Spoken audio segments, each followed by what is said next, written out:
потому что разворовывают богатство Казахстана. Они уходят не народу Казахстана. У меня не обогащались бы различные олигархи типа Утимаратова. Я поддерживаю слова Назарбаева о том, он на встрече с Бабановым говорит, хорошо, если молодой президент будет в Кыргызстане. Но у нас самый старший кандидат в президенты на сегодня на 20 лет моложе Назарбаева.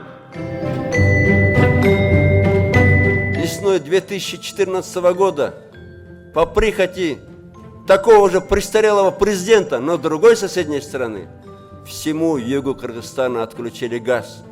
И я помню, как кричали тут наши политиканы, как кричали в парламенте, что президент Кыргызстана Атамбаев должен поехать на поклон к престарелому диктатору.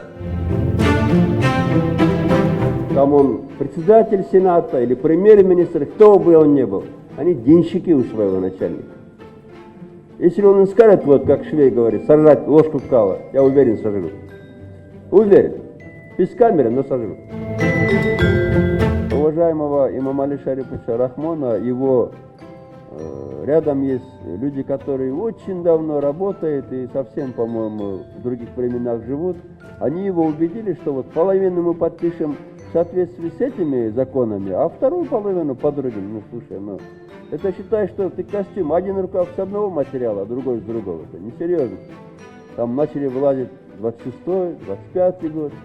Я посоветовал, вы зайдите тогда в 24-й год или 23-й, когда вообще даже Таджикистана не было. Нельзя так.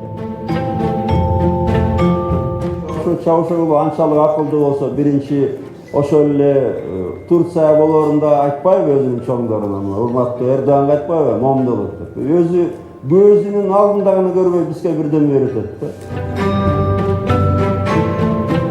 Конечно, если бы избрали бы проамериканского кандидата, сегодня бы разливались соловьями Макфол и другие.